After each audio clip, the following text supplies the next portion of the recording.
तो देखिए यहाँ जो प्रश्न संख्या 11 जैसा कि आप देख रहे हैं आपके दिया हुआ है।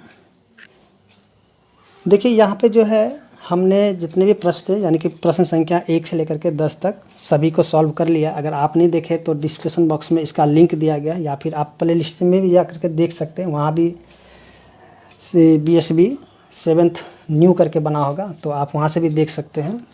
तो देखिए जैसा कि यहाँ पे देखेंगे प्रश्न संख्या 11। देखिए किसी हिमीकरण प्रक्रिया में, तो देखिए हिमीकरण क्या होता है, जैसे कि हम कह सकते हैं जो रूम को ठंडा करने का कोई यंत्र है, यानी कि कह सकते हैं सीधी सीधी कि जो AC होता है, ठीक है, AC कह सकते हैं इसको। तो कमरे के तापमान को 40 डिग्री सेल्सियस से 5 डिग्री सेल्सियस प्रति घंटे की दर से कम करने की आवश्यकता है। यानी कि वर्तमान में जो है कमरे का तापमान कितना है, 40 डिग्री सेल्सियस है, और उसको जो 5 डिग्री सेल्सियस प्रति घंटे की दर से कम करने की आवश्यकता होता है, ठीक है। और कहता है कि उस प्रक्रिया को शुरू होने के 10 घंटे के बाद कमरे का तापमान क्या होगा। तो चलिए यहाँ पे देखते हैं जो प्रश्न संख्या 11 है उसको किस प्रकार से सॉल्व किया जाता है। देखिए प्रश्न संख्या 11, ठीक है। देखिए वर्तमान में कमरे का तापमान कितना है, तो देखेंगे वर्तमान में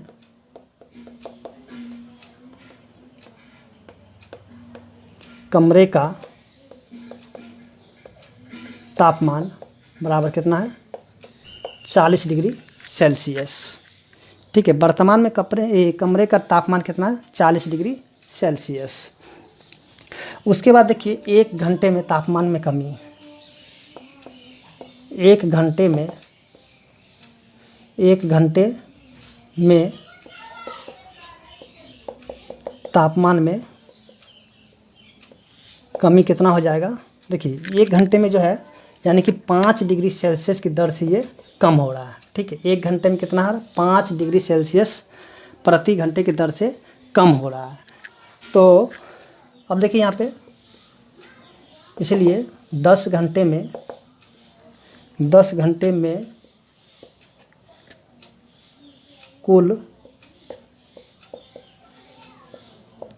तापमान में कमी क्या रह जाएगा। तो देखिए यहाँ पे क्या करेंगे, देखिए 1 घंटे में अगर 5 डिग्री सेल्सियस कम हो रहा है तो 10 घंटे में कितना होगा। तो इसको 10 चलिए यहाँ पे क्या करते हैं कि माइनस में, चलिए 10 गुना में माइनस में 5 डिग्री सेल्सियस, ठीक है। इसको गुना करेंगे कितना हो जाएगा, माइनस में 50 डिग्री सेल्सियस। अब देखिए यहाँ पे इसलिए 10 घंटे के बाद तापमान में कुल कमी। अब देखिए 10 घंटे के बाद तापमान में कुल कमी कितनी हो जाएगी। देखिए पहले वर्तमान में कितना था, 40 डिग्री सेल्सियस, ठीक है, और 10 घंटे के बाद कितना, माइनस में 50 डिग्री सेल्सियस। तो इसे यहाँ पे घटा लेंगे,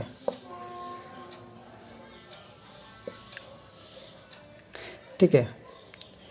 तो अब देखिए इसमें से इसको जब घटाएंगे तो हो जाएगा माइनस में 10 डिग्री सेल्सियस, यानी कि 10 घंटे के बाद जो कमरे का तापमान हो जाएगा माइनस में 10 डिग्री सेल्सियस। तो इस तरह से हम देखेंगे जो प्रश्न संख्या यहाँ पे 11 था सॉल्व हो चुका है, और उम्मीद करते हैं कि आपको प्रश्न संख्या 11 समझ में आ गया होगा। तो चलिए बढ़ते हैं अगले प्रश्न की ओर, जो कि प्रश्न संख्या 12 है। तो देखिए यहाँ जो प्रश्न संख्या 12 जैसे कि आप देख रहे दिया हुआ है।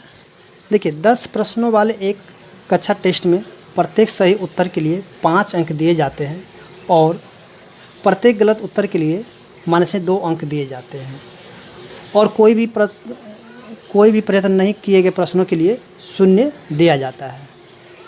तो यहाँ पे बताना क्या, जैसा कि प्रश्न यानी कि यहाँ पे प्रश्न की संख्या 3 है। तो चलिए यहाँ पे देखेंगे बारी बारी से। तो सबसे पहले हम यहाँ पे लिख लेते हैं, लिखेंगे क्या जो जो दिया जाता है।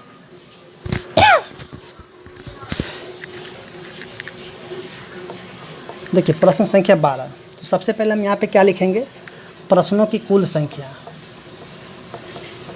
प्रश्नों की कुल संख्या क्या है। देखिए प्रश्नों की कुल संख्या है 10, ठीक है। प्रश्नों की कुल संख्या कितनी है, 10 है। उसमें से अब देखिए सही उत्तर के लिए कितने अंक दिए जाते हैं, सही उत्तर के लिए प्राप्त अंक। ठीक है, सही जब उत्तर हो जाता है तब उसमें जो है 5 अंक दिया जाता है। ठीक है, यानी कि 5 अंक दिया जाता है। उसके बाद गलत उत्तर के लिए प्राप्त अंक। ठीक है, जब उत्तर गलत हो जाता है तो उसके लिए क्या किया जाता है, माइनस में 2 अंक दिए जाते हैं। ठीक है, माइनस में 2 अंक दिए जाते हैं। उसके बाद देखिए, कोई भी अगर प्रश्न का प्रयत्न नहीं करता है तो उसके लिए क्या करता है, 0 अंक दिया जाता है। तो इसकी हमें ज़रूरत नहीं है। तो चलिए अब यहाँ पे देखते हैं जो प्रश्न संख्या 1 है। अब देखिए, मोहन कोई लड़का का नाम है। देखिए, मोहन जो है 4 प्रश्नों का सही और 6 प्रश्नों का गलत उत्तर देता है। तो उसके द्वारा प्राप्त अंक कितने हैं? तो चलिए यहाँ पे देखते हैं। मोहन द्वारा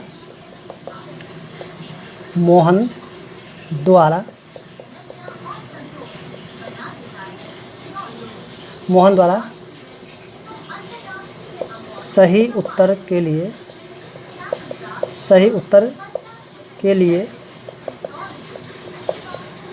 प्राप्तांक।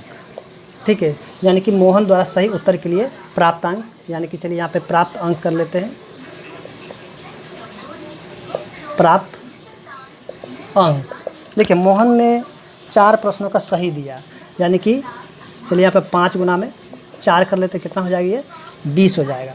मोहन जो है जब उसने सही प्रश्नों का उत्तर दिया था तो उसको कितने अंक मिलता है, 20 अंक मिल जाता है। ठीक है, अब देखिए यहाँ पे लिखेंगे फिर से, गलत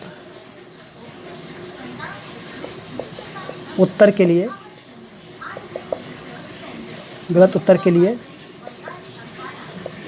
प्राप्त अंक। तो देखिए, जब उत्तर गलत हो जाता है तो उसमें क्या आता है, माइनस में 2 अंक दिए जाते हैं। तो इसका कितने प्रश्न गलत हो गया था, तो 6 प्रश्न यानी कि गलत हो गया था। तो 6, चलिए यहाँ पे माइनस में 2 गुना में 6, तो कितना हो जाएगा, माइनस में 12। ठीक है, अब देखिए यहाँ पे कह रहा था उसके द्वारा प्राप्त अंक कितने। तो देखिए, इसको जो टोटल अंक कितने मिला था, 20। अब 20 में से क्या होगा कि 12 अंक यानी कि इसमें से घट जाएगा, तो बचेगा कितना, 8 अंक। ठीक है, यानी कि मोहन को कितने अंक मिलेगा, 8 अंक। तो चलिए मोहन द्वारा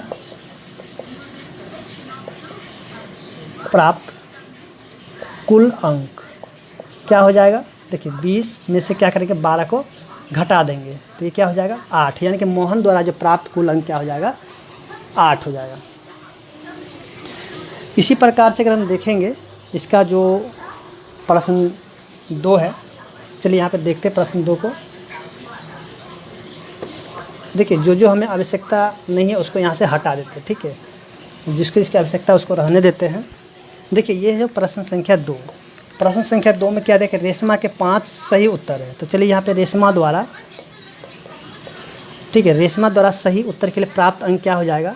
तो देखिए, इसने जो है 5 उत्तर सही, यानी कि इसके द्वारा यानी कि इसने जब 10 प्रश्नों का हल किया था तो 5 उत्तर इसके सही हो गए। तो सही उत्तर के लिए कितना अंक मिलेगा, तो 5 गुना में 5। ठीक है, ये हो जाएगा 25। उसके बाद और 5 उत्तर गलत है। ठीक है, यानी कि 5 प्रश्न के इसने सही उत्तर दिया तो गलत उत्तर कितने दिया, यानी कि 5 प्रश्नों का जो है गलत उत्तर दिया। तो गलत उत्तर के लिए प्राप्त अंक क्या हो जाएगा, तो देखिए यहाँ पे माइनस में 2 गुना में 5, ये क्या हो जाएगा, माइनस में 10। तो अब यहाँ पे लिखेंगे रेशमा द्वारा प्राप्त कुल अंक। तो क्या हो जाएगा, देखिए 25 में से क्या करेंगे, 10 को घटा लेंगे, तो ये हो जाएगा 15। यानी कि रेशमा को जो है 15 अंक प्राप्त होता है। इसी प्रकार से अगर हम देखेंगे अगले प्रश्न को, देखिए अगले प्रश्न में क्या दिया हो कि हीना ने कुल 7 प्रश्न ही हल किया है। देखिए प्रश्नों की संख्या कुल कितना था, 10, और इसने जो है मात्र जो है 7 प्रश्नों का ही हल किया था।